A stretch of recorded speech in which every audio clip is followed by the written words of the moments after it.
Assalamualaikum warahmatullahi wabarakatuh. Salam sejahtera bagi kita semua. Shalom, Om Swastiastu, Namo Buddhaya, dan salam kebajikan. Perkenankan, saya memperkenalkan diri. Nama saya adalah Hadi Surya Wibawanto Sunarwadi STMT. Saya adalah seorang dosen tetap di program studi teknik sipil, program sarjana Institut Teknologi Nasional Malang. Minat keilmuan saya adalah berkaitan dengan struktur bangunan dan manajemen konstruksi.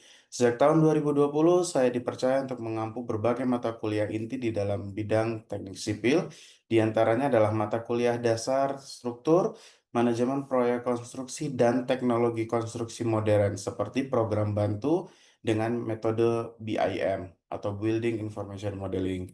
Selain mengajar, saya aktif dalam kegiatan penelitian serta pengabdian kepada masyarakat, khususnya yang berfokus kepada pengembangan material inovatif, strategi efisiensi biaya dalam pelaksanaan metode konstruksi, dan serta pengalaman ini dapat memperkuat komitmen saya untuk terus memberikan solusi yang berdampak nyata di dunia konstruksi. Di dalam pelaksanaan penilaian Serdos PDD UKTPT pada tahun 2025 ini, saya akan menampilkan dan menyampaikan materi perkuliahan mata kuliah konstruksi bangunan. Mata kuliah ini bertujuan memberikan pemahaman kepada mahasiswa tentang elemen-elemen konstruksi bangunan beserta penyusunnya, baik dari segi struktural maupun non-struktural. Mahasiswa akan mempelajari tentang bagaimana menggambar konstruksi, kemudian adalah memahami tentang utilitas yang ada di dalamnya, seperti mechanical, electrical, dan plumbing, serta mempelajari bagaimana metode konstruksi dari bangunan tersebut.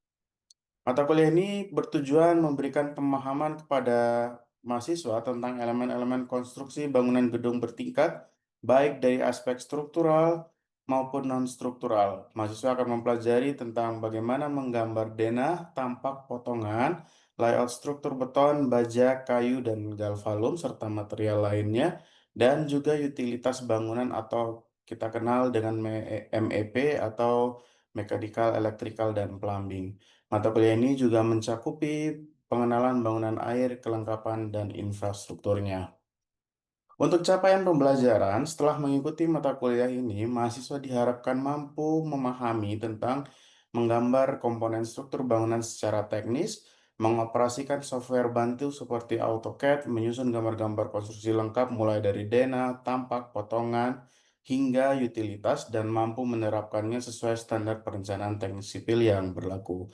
Tentunya capaian pembelajaran lulusan yang ditetapkan oleh prodi dan dosen pengampu ini dilakukan evaluasi secara rutin di dalam pelaksanaannya. Untuk kontrak perkuliahan dan metode pembelajaran selama satu semester perkuliahan ini dilaksanakan dengan metode blended learning, di mana kita melakukan terkait dengan sinkron langsung dan sinkron maya. Pertemuan kelas dilakukan dan juga perkuliahan tatap muka virtual dengan dosen-dosen dan materi dari di luar kampus. Kemudian sinkron maya via video conference menggunakan Spada ITN. Jadi untuk perkuliahan ini kami record dan kemudian kami upload kembali ke dalam LMS Spada untuk dapat diakses ulang oleh mahasiswa. Barangkali ingin dicek kembali oleh mahasiswa terkait dengan materi yang sudah disampaikan oleh dosennya. Kemudian untuk asinkron mandiri dan kolaboratif, kita berikan beberapa video, membaca materi, serta diskusi melalui forum online di WA Group. Mahasiswa wajib mengikuti kontrak kuliah yang telah kita sepakati bersama, yang terdiri dari hak dan kewajiban mahasiswa dan dosen, serta tata cara pelaksanaan tugas dan evaluasi. Etika dan komitmen akademik merupakan nomor utama yang harus dipatuhi oleh dosen maupun juga mahasiswa. Instrumen penilaian dan evaluasi pembelajaran dilakukan melalui 4 jenis. Yang pertama adalah tugas individu atau kelompok, kemudian adalah evaluasi 1 sampai 4 berupa makalah, presentasi, dan tugas gambar, serta ada ujian tengah dan akhir semester. Yang terakhir adalah kehadiran, partisipasi diskusi, serta aktivitas pada platform Spada atau LMS. Bobot penilaian telah dirancang secara proporsional dengan kesulitan masing-masing capaian pembelajaran. Sebagai penutup, saya berharap mahasiswa dapat mengikuti mata kuliah ini dengan semangat, aktif berpartisipasi dan menunjukkan kreativitas teknis dalam setiap tugas yang diberikan. Mari kita jadikan mata kuliah ini sebagai fondasi penting dalam membangun kompetensi profesional di bidang konstruksi bangunan sipil. Terima kasih atas perhatiannya. Selamat belajar, selamat berkarya. Wassalamualaikum warahmatullahi wabarakatuh. Assalamualaikum warahmatullahi wabarakatuh. Selamat siang. Bagaimana kabarnya hari ini? Ini kelas berapa hari ini? Kelas ketiga, Pak. Kelas ketiga ya, sudah mulai ngantuk ini ya. Oke, teman-teman, saya Hadi Surya Bawanto, saya adalah dosen kedua dari mata kuliah konstruksi bangunan. Ini pertemuan kedua kita ya. Jadi di sini kita akan menjelaskan terkait dengan progres lanjutan untuk materi kuliah di konstruksi bangunan. Nah, ini mungkin teman-teman bisa membaca. Jadi di minggu kemarin ya, minggu awal kita sudah membahas terkait dengan kontrak kuliah itu di pertemuan pertama. Nah, di pertemuan kedua ini teman-teman akan saya jelaskan mendetail terkait dengan material bangunan tahan gempa. Jadi material-material yang akan disajikan ini perlu diperhatikan oleh kita sebagai perencana untuk mendesain bangunan yang tahan gempa. Tahan gempa di sini bukan berarti bangunan kita superior tahan terhadap gempa seberapapun ya. Tapi yang menjadi titik poinnya adalah bangunan kita harus mampu berada pada titik aman dan memberikan performa yang baik sehingga pengguna di dalam bangunan kita pada saat terjadi gempa bisa memberikan waktu untuk evakuasi keluar gitu ya. Mungkin dari sini ada yang mau ditanyakan dulu dari teman-teman? Silakan. Cukup? Oke, baik. Nanti bisa sambil dilihat. Nah, yang pertama adalah yang perlu diperhatikan adalah beton ya. Ini kita mengacu pada peraturan Permen PU ya nomor 5 tahun 2006 tentang beton sendiri. Beton mungkin kalau di luar mungkin lebih seringnya bisa disebut cor beton gitu ya. Nah, untuk komposisinya beton itu bisa dikatakan sebagai material beton, dikatakan beton itu karena pencampuran antara material semen, kemudian pasir, kerikil, dan air gitu ya. Perbedaan antara beton dengan mortar, kalau mortar itu adalah campuran antara semen, pasir, dan air. Sedangkan kalau beton ada tambahan material kerikil ya atau koral. Nah, itu biasanya umumnya untuk di konstruksi-konstruksi yang sederhana itu campurannya adalah 1 semen, 2 pasir, 3 kerikil, dan setengahnya adalah air. Ini untuk campuran konvensional. Tetapi kalau kita di teknik sipil nantinya teman-teman akan diajarkan tentang mix design. Nanti dari situ saudara bisa tahu, oh dengan mutu rencana sekian, saya bisa menentukan berapa pasir yang akan saya gunakan, berapa semen yang akan saya gunakan, dan berapa kerikil yang akan saya gunakan. Seperti itu. Dan komposisi ini harus diikuti benar pada saat pelaksanaan. Tidak boleh ditambah, tidak boleh dikurangi. Seperti itu ya. Sehingga mutunya bisa tetap terjamin. Kemudian yang kedua adalah pencampurannya. Penambahan airnya harus dilakukan sedikit demi sedikit sampai pulen gitu ya, tidak boleh langsung banyak atau tidak boleh terlalu kering dan diberikan airnya di akhir, tidak boleh. Jadi memang secara perlahan gitu ya, bertahap. Ini kondisi materialnya, jadi ketika dipegang secara visual dan dirasakan gitu ya, itu dia seperti gumpalan campuran gitu ya, tapi tidak terlalu cair dan tidak terlalu kering gitu ya, jadi memang benar-benar pas. Nah, itu kalau secara visual. Tapi kalau kita sebagai mahasiswa teknik sipil harus tahu pengukuran secara pastinya dinamakan dengan uji apa? Uji SLAM test ya. Yang digunakan ini adalah kerucut Abrams. Nanti kita akan lihat berapa turunnya antara tinggi kerucut Abrams kurang lebih tingginya 30 cm terhadap penurunan nilai SLAM-nya atau nilai betonnya. Nah, nanti kita lihat di sini. Pada umumnya biasanya digunakan sekitar 8 sampai 12 cm. Tergantung teman-teman mau ngecornya nanti di plak, di kolom, atau di balok gitu ya, atau di pondasi. Itu semuanya punya nilai sendiri-sendiri. Kalau misalnya dikerjakan pada area-area yang sempit gitu ya, dia maka membutuhkan flow yang tinggi atau SLAM yang tinggi, sehingga beton kita bisa memadat dengan sendirinya. Lalu kemudian berikutnya adalah batu bata. Ini juga menjadi penting ya. Jadi ini merupakan salah satu material yang perlu diperhatikan. Karena pada dasarnya batu bata ini juga bisa menyumbangkan kekakuan yang ada pada struktur kita, khususnya pada struktur yang sederhana ya satu lantai gitu ya. Tapi kalau sudah strukturnya lebih dari 3 lantai, maka dominannya adalah di sistem rangka pemikul momennya. Jadi adalah kolom, balok gitu ya. Itu yang bisa menahan beban gempa. Tapi kalau di sini untuk bangunan yang sederhana, pemilihan bata itu juga penting untuk bisa menunjukkan berapa performa struktur rumah tinggal atau rumah sederhana kita, ya bangunan sederhana kita itu ya. Nah, yang harus diperhatikan adalah bagian tepi lurus dan tajam, kemudian tidak banyak retakan. Kalau batanya sudah ada visualisasinya sudah terjadi retakan, sebaiknya diganti seperti itu ya. Kemudian tidak mudah patah. Pada dasarnya bata merah ini juga cukup rapuh ya, jadi tapi dipastikan yang masih bagus yang digunakan seperti itu ya. Kemudian dimensi tidak terlalu kecil dan kecenderungannya adalah seragam.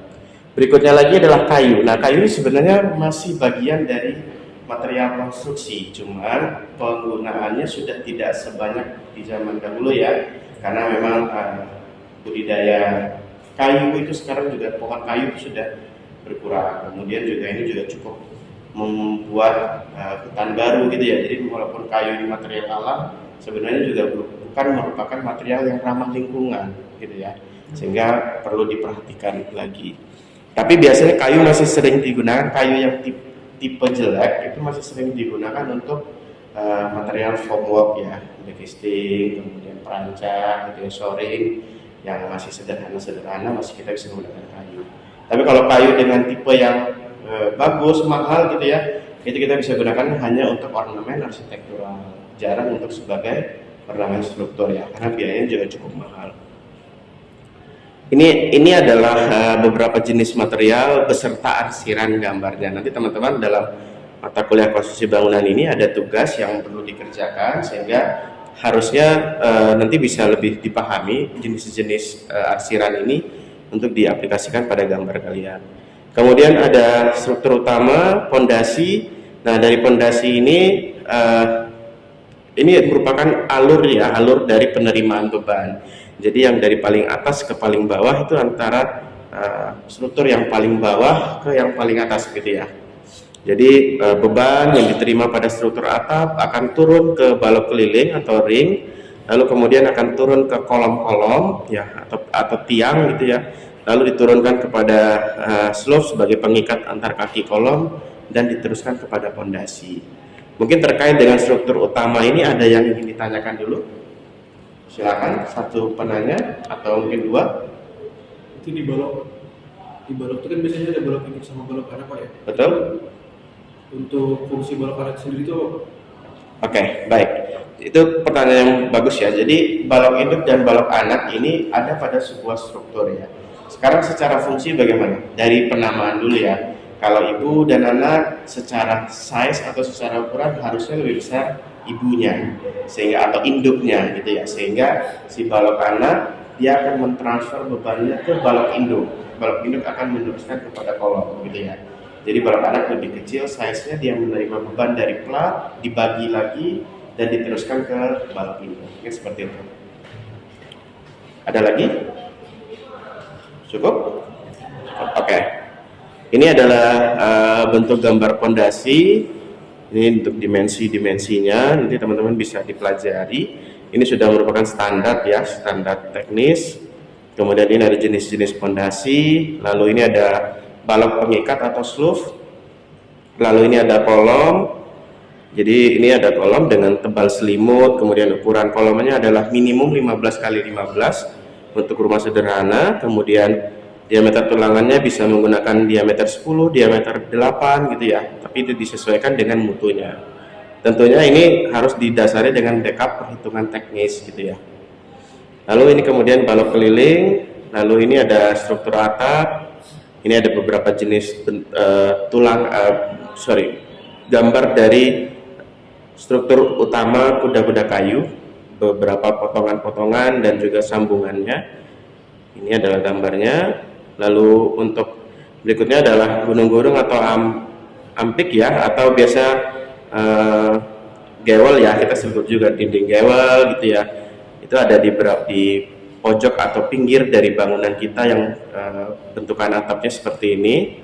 Ini juga ada ikatan angin untuk memperkuat antar kuda-kuda kita.